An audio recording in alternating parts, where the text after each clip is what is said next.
जो आर्या लोग थे वो अपने गॉड्स को काफी महत्व देते थे।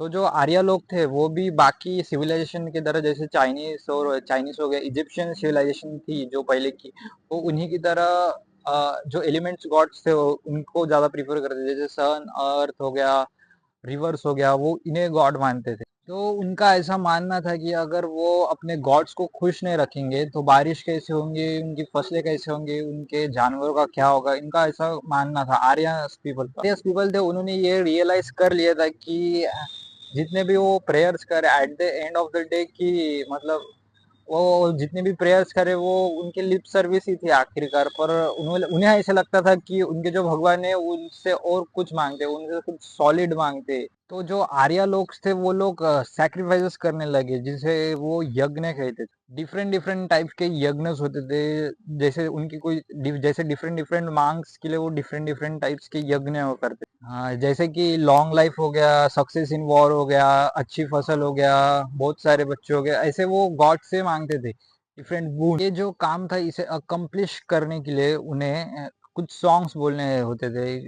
प्रेस करने में कुछ मंत्र या चैंटिंग ऐसे कुछ करना पड़ता था, सॉन्ग्स प्रेस करने पड़ते थे। और ये सब एक फायर के प्रेजेंस पे होना चाहिए था, मतलब अग्नि जो है, अग्नि के प्रेजेंस में होना चाहिए था ये सब।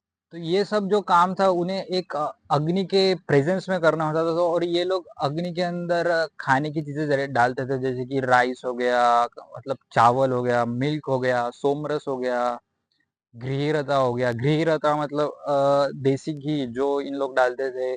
इन्हें ऐसा लगता था कि ये लोग अपने गॉड्स को प्लीज कर रहे हैं इन सब चीजों से डाल के। जो भी खाने की चीजें इंडियन किचन में यूज होती थी वो लोग ऐसे जो जानवरों की बलि देना था इनके लिए काफी एक ह्यूज पार्ट था, मतलब। और ये जो जानवर होते थे यज्ञ में जिनकी बलि दी जाती थी वो इनके काफी करीबी जानवर होते थे। और इनके लिए काफी ये बड़ा डिसीजन होता था ये जानवरों को ऑफर करना भगवान को। उन्हें था वो काफी बड़ा एक ह्यूज काम था, पर इसके बदले में भी उन्हें रिटर्न भी ऐसा मिलता था। और ये सब अग्नि जो थी उन उसके बीच में होता था। तो अग्नि का काम था वो पोछा। ये यजमाना का काम था कि जो यजमाना मतलब जो इस यज्ञ को करवा रहा है उनका काम था कि मतलब जो भी फायरवुड या जो कोई चीजें लग रहे हैं, जो इतना भी पैसा लग रहा है वो इन्हें ये देना होता था, जो यजमाना होते थे वो। वो रिक्वेस्टेड करते थे कि जो यज्ञ हो रहा है, जो स्कॉलर्स थे, जो रिचुअल एक्सपर्ट थे, उनको बोलते थे कि आप अच्छे से ये यज्ञ कर रहे हैं, जो मंत्र स्टैंडिंग कर रहे हो वो हार्ट से होने चाहिए। और ये इंश्योर करते थे कि एट द एंड उन्हें भी जो ये कर रहे हैं सेरेमनी, उन्हें भी काफी अच्छी फीस मिले। सो तो जो आर्यस लोग थे उन्हें ऐसे यज्ञ करने के लिए इजिप्शियन लोगों की तरह कोई टेम्पल्स नहीं चाहिए रहते थे, या ऐसे कोई सैक्रेड सेरेमनी करने के लिए उन्हें कोई ऐसी स्पेशल जगह नहीं होनी थी।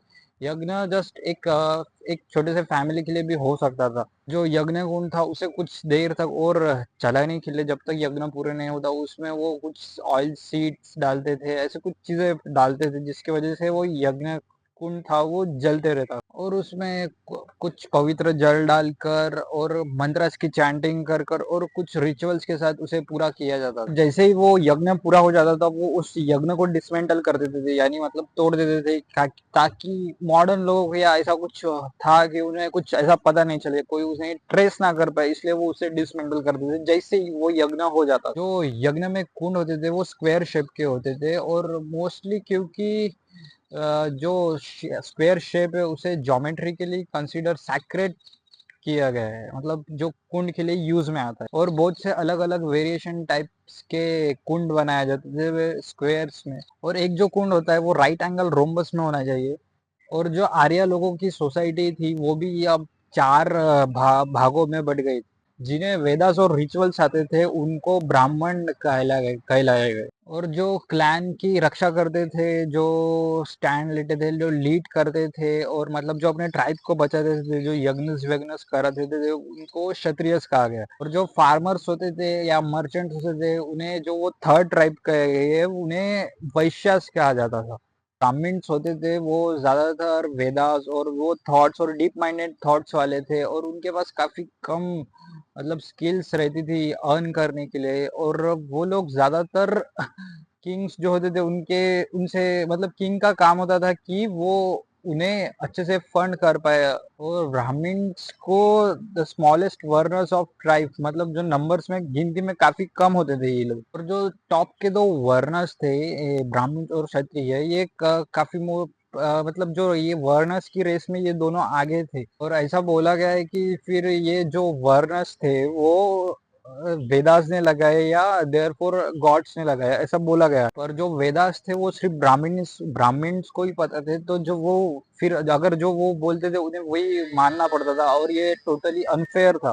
और 7th सेंचुरी बीसी में जो वेदास के और उपनिषद के जो सेजेस थे उन्होंने री स्टडी की, और वो एक इस पे आए, एक पॉइंट पे आए, जो कि ट्रू मैसेज ऑफ वेदास ये था कि जो जितने भी क्रिएचर्स है वो सारे इक्वल से, सबके अंदर वो एक सुप्रीम एनर्जी, यूनिवर्सल एनर्जी है। ये कहा कि जो वेदास में लिख के उसे लिटरली नहीं लेना है, जैसे कि यज्ञ कुंड में कुछ भी डालना, उसकी जगह आप ये डालो बोलते कि अपना ईगो उसमें डाल दो बोलते, sacrifice the ego not the animals. और उस अग्नि को अपने हार्ड वर्क ये सब अपने उसमें दो बोलते। तो जो सेजेस थे, जो आर्य लोग थे, तो उन्होंने दो बड़े मूवमेंट लाए कि मतलब नए नए चेहरे लाए। उपनिषदों ने ये किया कि आर्य के जो रिलीजियंस थे उसे रिफॉर्म करना चाहिए, रिफॉर्म करना चाहा अंदर से।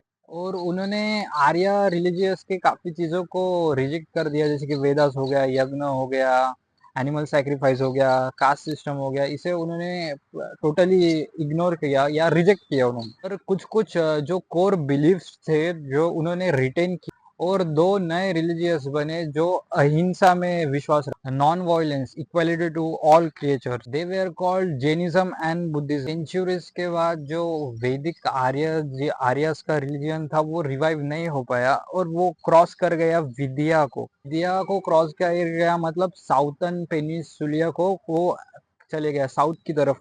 वो अपने साथ वैदिक चांट, संस्कृत लैंग्वेज और अपने रिचुअल्स को लेके गया साउथ की तरफ। वो धर्म आगे चल के कहलाया हिंदुइज्म। हिंदुइज्म धर्म आगे चल के काफी बड़ा बन गया, जो अब तक है 3,500 सालों से। अग्नि आज भी यूज होती है, मतलब हिंदू सेरेमनीज में, जैसे शादियों में कुंड बनाया जाता है, आज भी वो यज्ञ। यू कोई भी लोग थे ये टोटली रॉक स्टार थे, क्योंकि जो मंत्र इन्होंने 3,500 साल पहले, इतने पहले दिए थे, वो आज भी यूज होते हैं इंडियन सेरेमनीज में, जैसे कि मंत्र हो गए, चैंटिंग्स हो गए, दे आर टोटली रॉक।